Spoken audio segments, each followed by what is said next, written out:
Welcome to R&R Living Life. For this, the last episode in our adventure through Australia.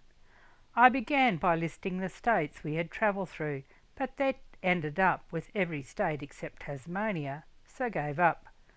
A huge thank you to those of you who have enjoyed our journal via photographs of our travels, as this has never been about ourselves but this fantastic country we live in. The stunning scenery, the history, the geology, and the amazing towns we visit. In this episode we leave Rolleston and make our way to Bauhinia along the Dawson Highway, a major inland freight route between Gladstone and Springsure, often used for agriculture and mining transport, the worst bits of bitumen road in Queensland. Yes, bitumen, that we have travelled on this adventure. We were following two fully loaded road trains, and they were not happy with the road. And then to have some fellow towing a caravan wanting to pass. I can only feel for the drivers. Having passed us like a shot, he quickly took on the road trains. Patience was not in his vocabulary. An accident waiting to happen, I think. It was also the only day that I ran out of camera battery, and while I took most of the pictures on the phone, I found them to be very grainy. We stopped at the little town of Bauhinia, near the junction of the Dawson Highway and the Fitzroy Development Road. The region is known as Brigalow Country, much of which is cleared for agriculture and pastoral endeavours, with cropping around the Zamia Creek in the east and southeast, and extensive cattle grazing largely on native vegetation. From Bauhinia we continued on the Dawson Highway past Zamia Creek and Roundstone Conservation Parks to Moura.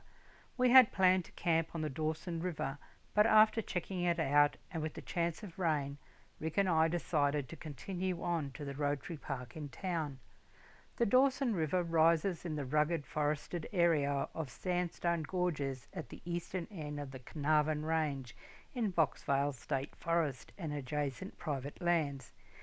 The river catchment covers an area of 50,800 square kilometres, much of which is rugged sandstone ranges and gorges. Lying in the heart of the Dawson Valley, Moura is a service centre for farmers, growers and miners and their families. Dawson Mine, an open-cut steel-making coal mine operation, is made up of three operating pits, north, central and south, that share common infrastructure. Commencing operation in 1961, when the mine was known as the Moura Mine. The mine is one of the oldest coal mining operations in central Queensland, and also the first mine to introduce drag lines into its operations in 1963. After parking up Gidget in the Rotary Park, Rick and I checked out the Miners' Memorial, established in 2018, a solemn reminder for the mining industry of the lessons from the past, and a place of reflection for families and others to commemorate and honour those who made the ultimate sacrifice for doing their job. Rick and I found it a very interesting place. After our brief stopover in Moura, we made our way along the Theodore Moura Road, past a couple of mines, to the Leichhardt Highway near Theodore. Raw coal is transported for export 16 kilometres from the Dawson mine to a preparation area where it undergoes crushing and a multi-circuit washing system to grade the coal products. Once it is washed, it is then railed to Gladstone, where it is shipped primarily to Japan, South Korea, Taiwan, India and other countries. The area between Moura and Theodore is also heavily developed coal seam gas region, acting as a corridor for gas extraction, connecting the broader Bowen Basin and supporting liquefied natural gas projects in Gladstone. Due to low permeability in parts of the Moura area, operators use in-steam drilling to enhance gas production. A network of gas gathering lines connects wellheads to central processing facilities, with pipelines such as the Peabody Mitsui pipeline connecting to the main Gladstone line.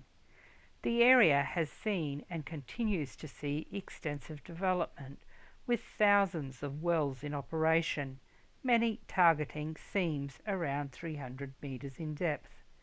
Extensive CSG wells are situated between the two towns, running along the Dawson Highway and surrounding the Dawson River Plains. The impact of gas mining has long been a topic for discussion. Not only greenhouse gas emissions, groundwater and environmental risks impacting multiple producers in the region, and the clearing of land that impacts local biodiversity are all too familiar topics, but money seems to always win out.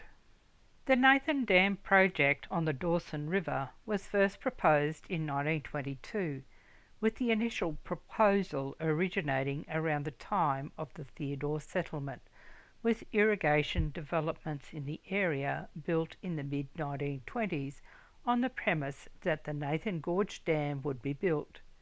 The project is noted for having over a century of false starts, with notable discussions occurring in 1929 and through the 1950s. The proposal regained momentum in the late 1990s, with the 1997 impact study and subsequent environmental assessment in the 2000s, largely driven by drought and regional water demands. Then in 2006, the government announced that the Nathan Dam was the preferred short to medium term water supply solution for the district and to meet the needs of the growing mining activity in the Surat Basin. But an environmental impact study discovered that an endangered bogo moss snail would be within the inundation area. A trial relocation of the snails delayed the project for 2 years. However, in 2009, studies discovered snails in another unidentified location, reducing the concern about the population of the inundation area, allowing the dam project to resume. In 2015, the snail was still listed as endangered in Queensland, so continued to be a thorn in a complex and ongoing endeavour to build the Nathan Dam. The project has faced ongoing hurdles, including environmental assessments regarding the Great Barrier Reef and the bogo moss snail, with plans stalling as recently as 2021, before being discussed again in 2023 and 2025. I wonder just when or if the Nathan Dam will ever be built. On arriving in Theodore, we discovered that the Spindlers and Spurs camp draft was on, and having stayed here on a previous trip, we decided to continue on. Roughly 40 kilometres south of Theodore, situated in the southern Brigalow bioregion, was the Isla Gorge National Park, located in the Dawson Range, featuring rugged sandstone scenery with a complex maze of gorges, isolated sandstone monoliths, outcrops, striking rock formations and cliffs. Isla Gorge Park protects many rare and threatened plant species. This rugged elevated landscape covers an area of approximately 82,000 square kilometres, with at least 25 mountain ranges radiating from the Great Dividing Range in this region, in some places rising to over 1,000 metres above sea level, earning this area its own nickname, the Roof of Queensland. The gorges were created from the erosion of colourful precipice sandstone by the tributaries of Gorge Creek, a tributary of the Dawson River, which flows through the park.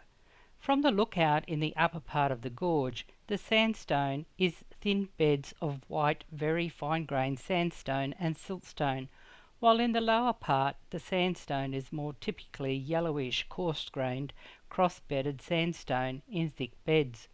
We tried to look down into the gorge, but there were too many trees to actually see the gorge. So I have put it on my to revisit list. This wild landscape is the result of a long and turbulent geological history, with sandstones of this region created from vast sheets of sand deposited on river plains in the Jurassic period about 190 million years ago. After millions of years of uplift and erosion, the sandstone remains today as cliffs, gorges and valleys, while in some places volcanoes cap the sandstone ridges. Isla Gorge National Park conserves 9 regional ecosystems of the southern Brigalow Belt, 3 of which are classified as endangered. What an adventure Rick and I have been having. Our goal has always been a bucket list of places, with the usual sites: the most easterly point of Australia, Cape Byron, ticked; the most westerly point, Steep Point, last year, ticked; the most southern point of mainland Australia, South Point, this adventure, tick; the geographical centre of Australia, the Lambert Centre, last year, ticked; climb to the highest point, Mount Kosciuszko, this adventure, tick. However, the most northerly point of Australia, Cape York, is still to come for this year. We started this adventure about 140 days ago, making our way through the eastern states through central New South Wales, then entering Victoria in the northeastern corner and exiting in the northwestern corner into South Australia. We found the leg along the Stuart Highway from Port Augusta through the far north region of South Australia, taking us through the southern farmlands and on through the central desert, a journey of contrast and natural beauty, to the territory border, with interesting stops in Coober Pedy and Lake Hart, true outback country. On arriving in Taroom, we were met by a wide load, and I think, if I recall, the third wide load we had encountered on this stretch of the highway. Rick and I were thankful we had not met it on the road. Located on the Dawson River, Taroom is a service centre for the surrounding rural properties. Being situated on the Dawson, it is no stranger to flooding, with the town experiencing 4 recorded significant major floods since European settlement. Although I am fairly sure smaller floods have preceded and followed these 4 floods, however not to be recorded as major floods. The river heights at Taroom often illustrates the river's height for people living downstream in towns like Theodore and Moura and eventually Rockhampton. The river heights at Taroom serve as a good indication of how much floodwater is possibly going to flow through Rockhampton. If the floodwaters in the Dawson River meet an already swollen Mackenzie River and enter the Fitzroy River, then flooding will occur in Rockhampton. We have now seen 2 of the 4 major flood markers along the Dawson. From Taroom we continued on to Wandoan through primarily the Brigalow Belt. In the 1960s-70s, this area was part of the extensive Brigalow development scheme, which converted nearly 4.5 million hectares of scrub into pastoral land using heavy chains and machinery. Once cleared, farm blocks from just over 3,000 hectares to around 4,000 hectares were offered up by the government, with new settlers often living in tents or tin sheds while getting established. The region is a mix of protected natural areas and productive pastoral farmland, often managed to combat the sucker regrowth of the original Brigalow trees. Cattle grazing and cropping are the major industries along this stretch of the Leichhardt Way. The fertile landscape is considered to be flat to undulating Brigalow scrublands, with huge areas of cleared land having been sown to Leucaena, a highly productive and sustainable legume fodder crop that improves beef productivity by increasing live weight gains and supporting drought resistance. While Leucaena is beneficial, it can also be invasive, especially when it is poorly managed, but becomes a huge problem when it gets on banks and beds of watercourses, choking waterways as it forms dense thickets that hinder wildlife movement. Its ability to grow in harsh conditions in Central Australia was particularly beneficial, especially with the unpredictable climate, but closer to the coast in more wetter region it becomes uncontrollable. On our adventures, we have had 4 border crossings with strict biosecurity regulations prohibiting the movement of fruits, vegetables, honey, plants, and anything that has soil, especially when crossing the border into South Australia and Western Australia. We had no issues, however, had found crossing into Western Australia having the strictest conditions. Once we had crossed the border into the Northern Territory, we made our way to Earldunda and then out to Kings Canyon for a rim walk and the return journey along the Morini Loop, a stunning unsealed road with breathtaking scenery and an unforgettable experience to Alice Springs. From there we made our way to Katherine before a side trip to Kununurra, Roebuck Plains Roadhouse and Broome before making our way back to Katherine and a cruise up the stunning Katherine Gorge. We then made a quick trip to Darwin to have the boat serviced before we started to head southwards. We conquered the Tablelands Highway between Cape Crawford and the Barclay Homestead and thought that it was the worst road we had travelled, even worse than the Great Central Road. Back in Queensland we made our way north to Corumba and then across the top to Croydon, an amazing little town, Georgetown and to Mareeba. After spending a couple of days in Mareeba, we headed for home through inland Queensland. We encountered another couple of stretches in central Queensland between Rolleston and Bauhinia and between Twin Hills and Clermont that were rough, though not nearly as bad as the Tablelands Highway. We arrived in Wandoan under cloudy skies, drizzle and a bit of wind. Between light showers we wandered down to the Waterloo Plains Environmental Park, with a man-made lake in the centre island for the protection of bird life, surrounded by native and locally occurring vegetation. Rick and I were lucky enough to see a pair of black swans with their 6 cygnets, a pair of nesting magpie geese and many ducks and waterfowls. Water lilies grow abundantly on the lake, and walkways and bridges allow access to most of the environmental park, but we were not very adventurous with the bitterly cold wind. Yes, it did get cold enough for us to put the heater on, as it got down to 2 degrees. The following day we made our way home along the Leichhardt Highway 2 miles, and then the all too familiar Warrego Highway through Chinchilla, Dalby, John Darien and Oakey. Where to now, you might ask? After our Cape York adventure that is already planned, I think now I will have to make another list of places of interest to visit, places we did not get to explore fully on this adventure. There is so much out there to see, learn about and explore, especially now that I have put together these videos and continued my research. I know that we have only just touched the surface of what is out there to discover. There have been too many highlights to mention. Join us on our next adventure to Cape York.